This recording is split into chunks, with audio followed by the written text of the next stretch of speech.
morning, everyone. Welcome to our sessions today for the pilot testing of our innovative instructional materials.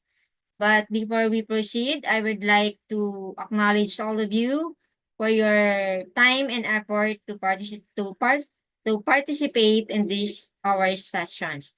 So let us start. Before we start, let us review our classroom rules to maintain a fun and respectful learning environment. Who can review? Yes, Erica?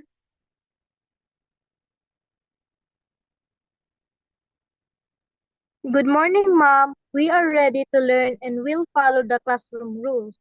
We promise to listen, participate, and respect each other to make our class fun and meaningful.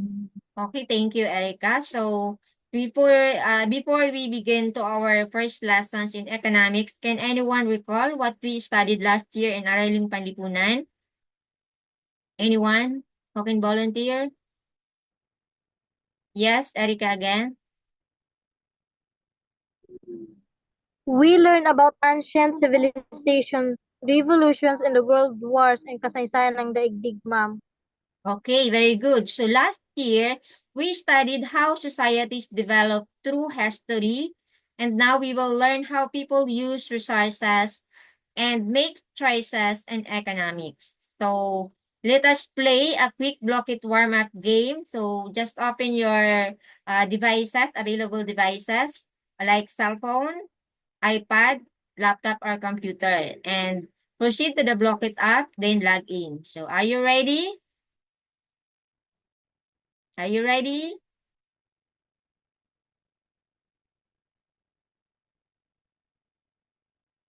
Okay, so let us play a quick blocked warm-up game. Just open your available devices like cell phone, iPad, laptop, or computer and proceed to the Blockit app, then log in. So are you ready? Are you ready?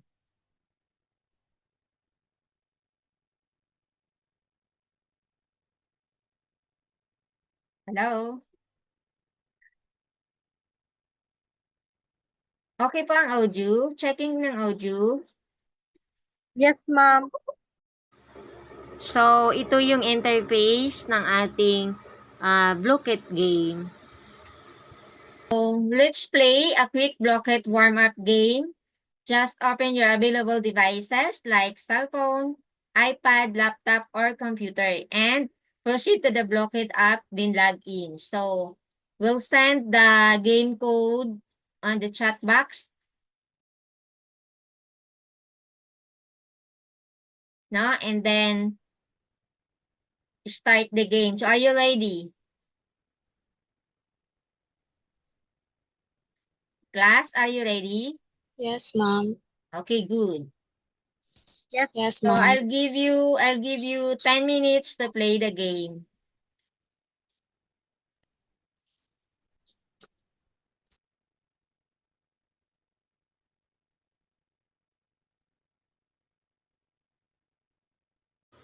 So, ayan, si Jehan got 75% and Cristela got 94% and Erica is 89%. So, overall, nakakuha kayo ng 85% correct answers. So, 102 correct and 18 incorrect. Okay? All right, class. Now that you enjoyed our block it game in the motivation part, let's take a closer look at some of the questions and understand the concept behind them. So I will share my screen. So we will discuss the questions and the block it up. Wait. Block. Okay. Share screen.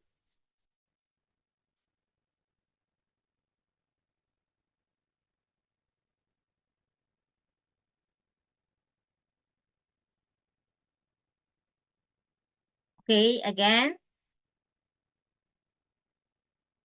let us take a closer look at some of the questions and understand the concept behind them. So number one is which best define economics? So, ano ang tamang sagot dito? Yes, Jihan? Social science that focuses on making sound limited resources to meet limited needs of people po. Okay, very good. So that's correct. So economic is about making smart decisions in using limited resources to satisfy our unlimited needs and wants. So this is why understanding economics is important in our daily life because we always face choices on how we use what we have wisely, no? And then number two questions is what is the main questions that economics seeks to answer?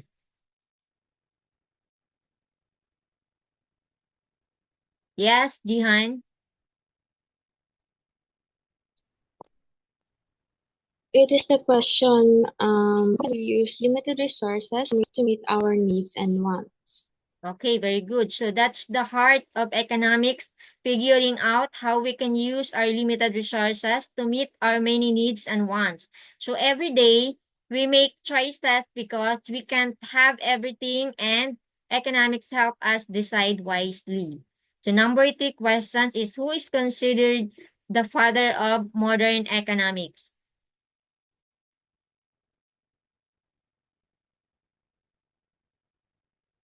Yes, Erica. The father of modern economics, ma'am, is Adam Smith. Very good. So Adam Smith is known as the father of modern economics because he introduced key ideas about free markets and invisible hand. So that guides economic activity. So his work, hands that, I mean, his work laid the foundation for how we understand the economics today. And the number four question is, what is the difference between scarcity and shortage? Yes, Christella.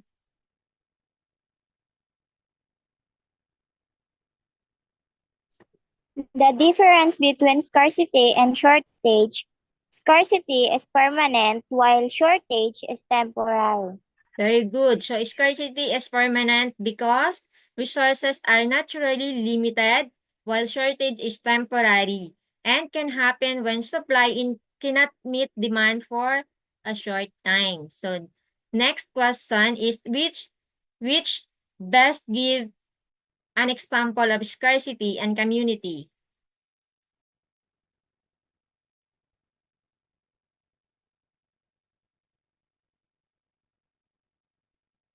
Yes, Erica. Lack of sufficient agricultural land for all farmers po. Very good. So agricultural land is limited and not all farmers can have enough of it. So this is a real example of scarcity because land, like other natural resources, cannot easily be increased. And then number six, what factors cause scarcity?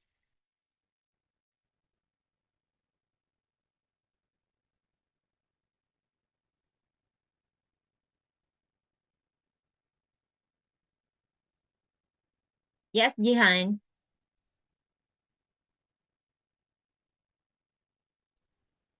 It is the population growth, depletion of natural resources, and inefficient use of resources po.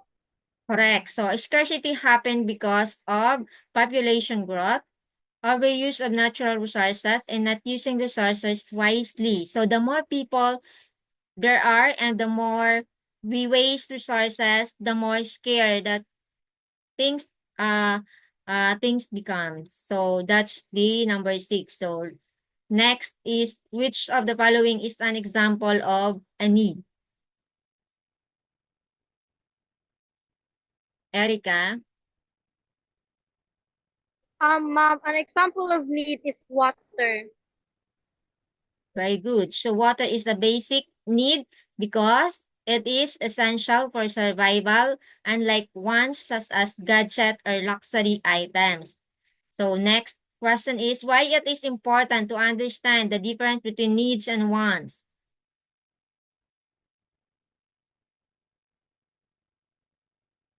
Yes, Erica. It is important to understand the difference between needs and wants, ma'am, so we can make wise decisions in using limited resources. Yes, so knowing the difference help us use our limited resources wisely. The number 9 questions. What are the two types of needs according to Abraham Maslow?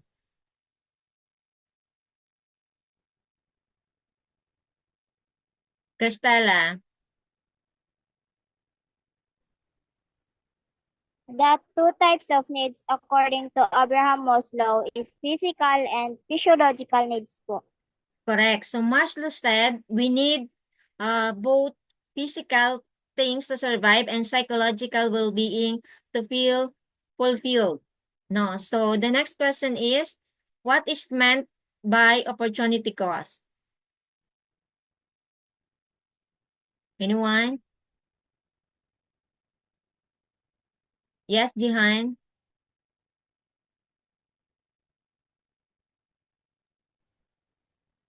Opportunity cost po is the value of the option that was sacrificed in favor of the chosen one.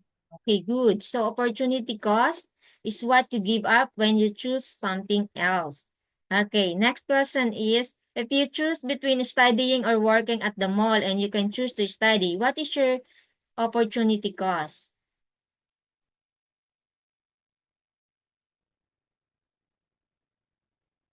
Yes, Erica. The income from working at the mall po.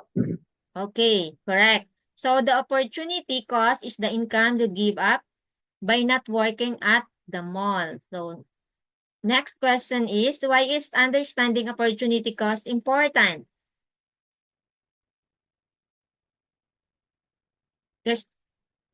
Yes, Cristela.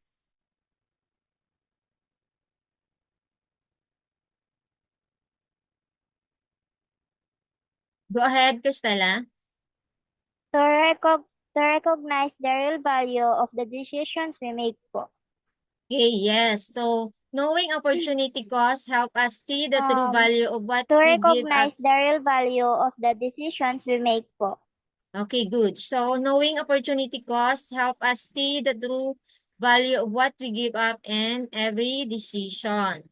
And the number 3 questions is, what are the 4 main types of economic system? Yes, Jihan. Traditional, command, market, and mixed. Okay, correct. So that there are 4 main economic systems, the traditional, command, market, and mix. So each with different ways of managing resources. The number 14 is, which economic system give a large role to the government in deciding what to produce? Yes, Erica.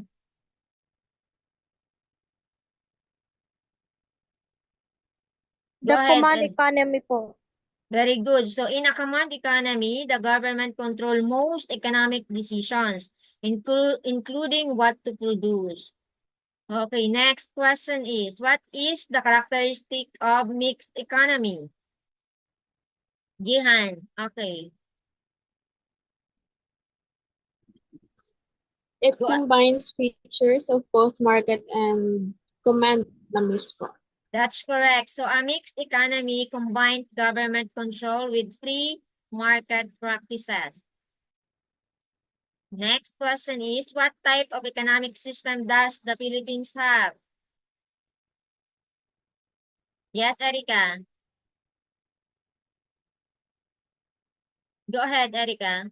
The economic system is mixed. Okay, very good. So the Philippines has a mixed economy So where both the government and private sector work together in economic decisions. Okay, next question is, your family receive aid from the government. And which type of economic system does this belong? Yes, Jihan? Mixed economy po.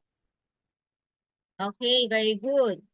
So government aid in a mixed economy shows both public help and private activity working together. Okay, and the last question is, you have 500 pesos for the day. Your options are only to choose between rice or milk tea. Which statement best explain the trade-off of this decision? Anyone? Yes, Erica. Rice, because it is the basic need, while milk tea was sacrificed, so it is the opportunity cost.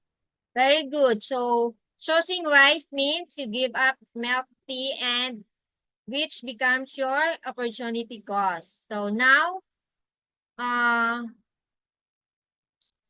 now that we have seen and explained the questions from our blocked activity, let us have a short discussion to better understand how this concept apply to our lives.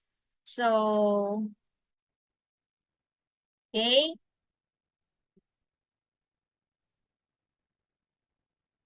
My question is, why do you think it is important to make good decision about how we use our resources? Anyone?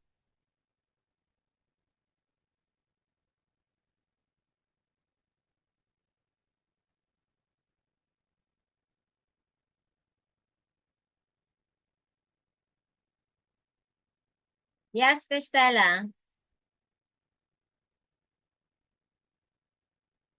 Mixed economy po. My Mixed questions. economy po. Okay, okay. Okay, thank you, Cristela. How about others? My answer is, what do you think?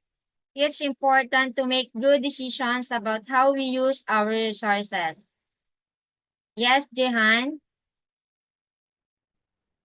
Ma'am, it is important po because we have limited resources and we need to use them wisely to meet our Okay. needs po.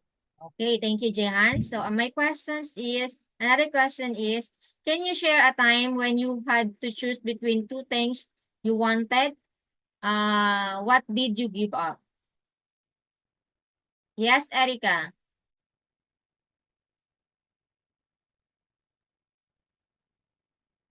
I sometimes experience, I choose to buy school supplies instead of snacks, so snacks became my opportunity cost.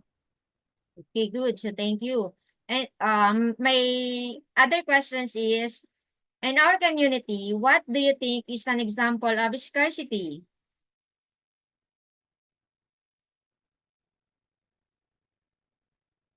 Anyone? I repeat my questions. In our community, what do you think is an example of scarcity? Yes, Dihan? We sometimes experience water scarcity po, especially during summer. Okay, very good. So thank you. So my last question is, how does understanding your needs and wants help you every day?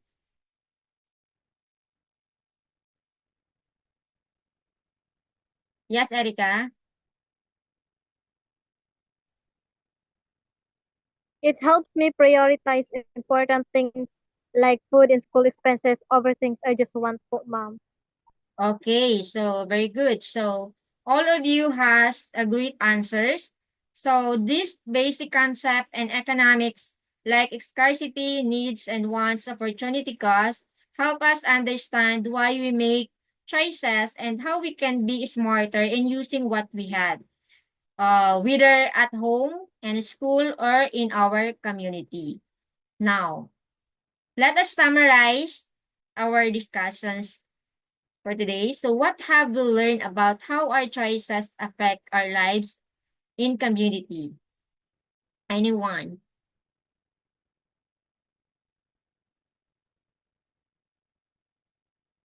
Yes, Jehan?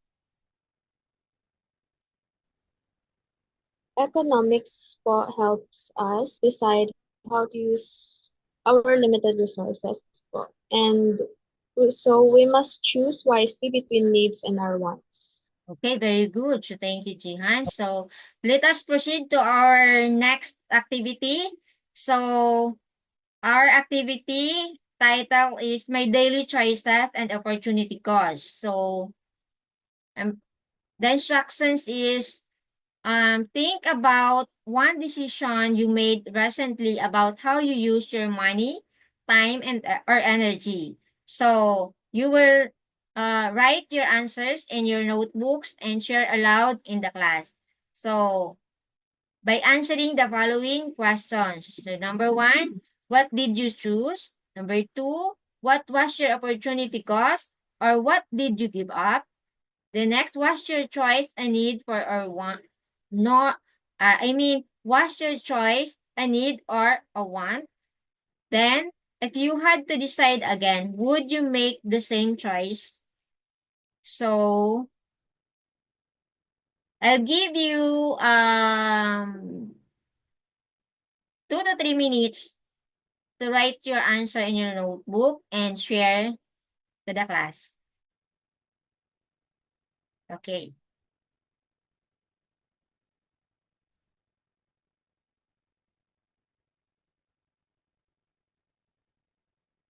Okay, so are you ready?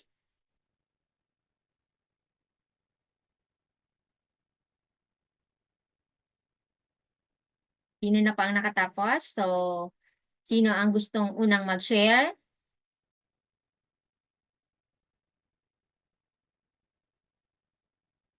Yes, Erica, followed by Castella.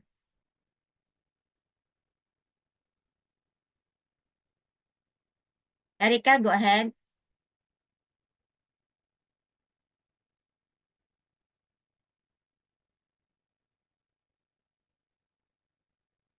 Erica? Okay, so lahat na prepared. So, Erica muna ang mauuna. Sunod si Cristela and followed by Jehan. So, sino unang magpe-present? Erica. Go ahead, Erica. I choose to buy a load for my phone, so I gave up buying snacks, so my opportunity cost was snacks. It was a want, but I needed to load to talk to my group mates for a project. And if I had to decide again, would I make the same choice? For me, it's yes, because it helped me finish my schoolwork po. Okay, good. So, next. Cristela?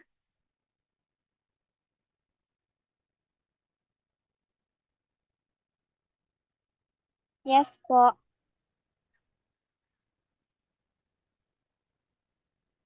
I choose to buy a notebook for my school notes.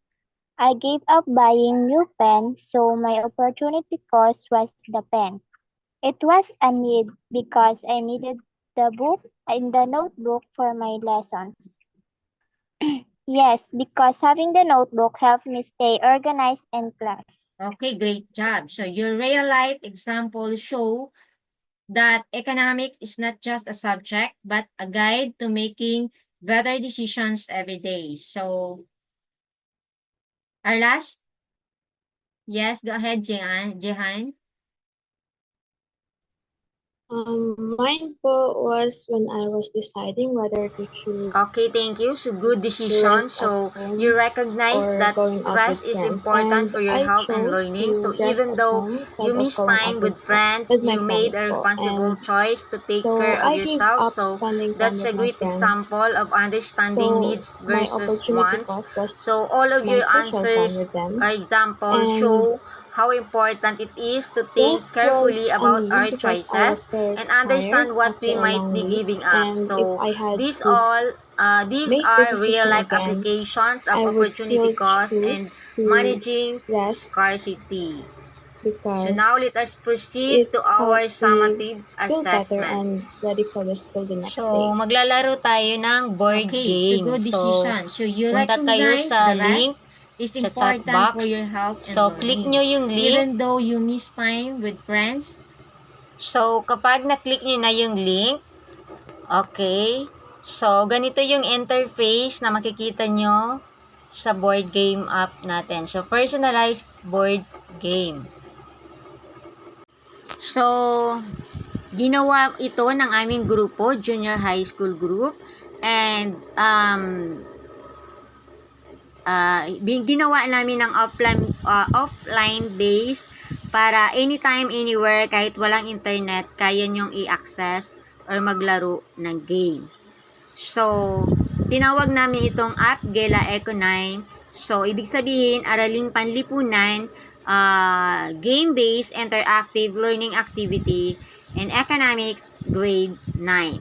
So, what about the game? So, App Gela Eco 9 is an innovative educational board game that transforms complex economic concept into an exciting adventure. So, through interactive gameplay, players navigate a dynamic board filled with challenges, opportunities, and strategic decisions that mirror real-world economic scenarios. So, the goal of this game is race to the finish line by answering questions correctly, managing resources wisely, and making strategic decisions. So, the first player to reach the end wins. And then, makikita din natin yung part ng merong select difficulty. So, kung beginner ka, pwede nyong i-click yung beginner. Kung intermediate naman, pwede nyo i-click. So, yung beginner, merong 20 cards or 20 questions. While intermediate has 50 cards or 50 questions. And then, the expert has 100 cards or 100 questions. So, since beginner tayo, piliin natin yung beginner muna. Okay, so ilalagay nyo yung name and then pipili kayo ng tokens. Okay. And then, the next is the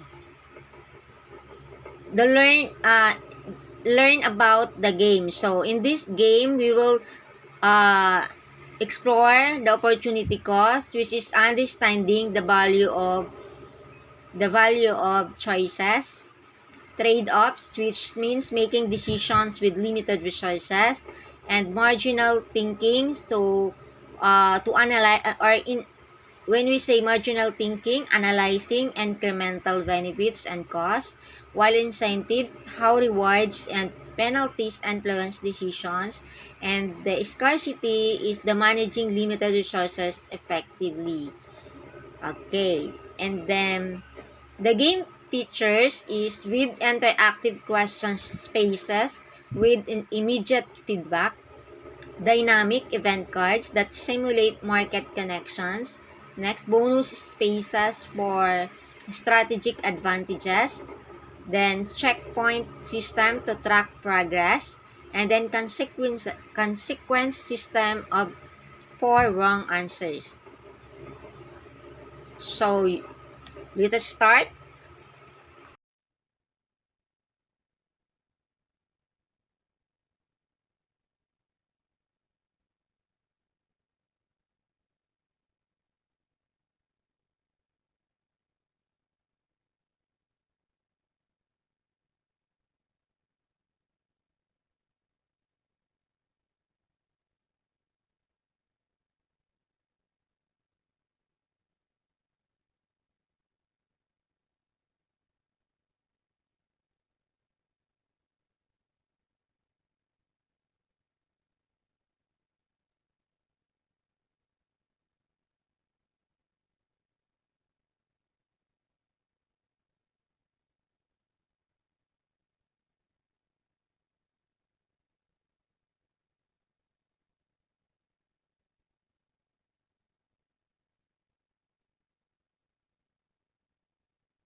Okay? Um,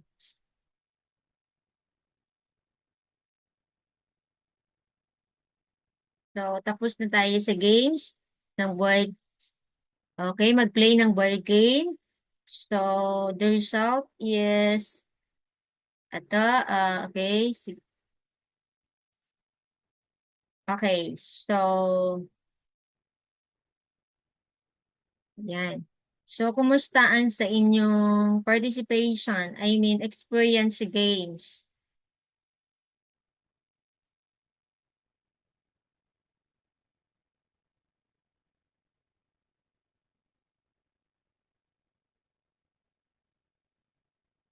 Okay, thank you. Okay, so, class, ano experience niyo sa games?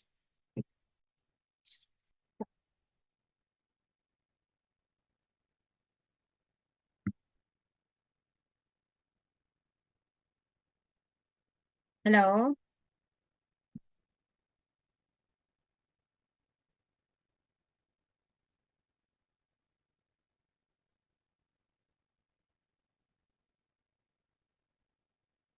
Hello? Nandyan pa lahat? Yes Tapos na lahat po. sa games, no? Tapos na lahat sa games?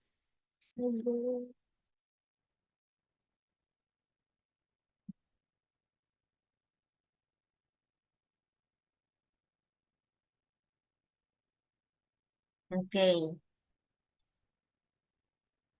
Sa experience nyo, ano ang para sa inyo yung games na nilaro natin?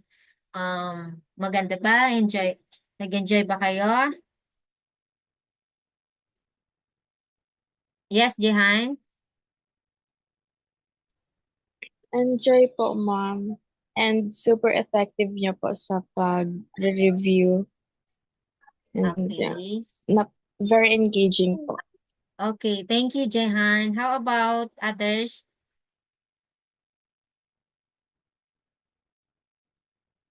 The same man po. Okay. Thank you, Erica. Cristela?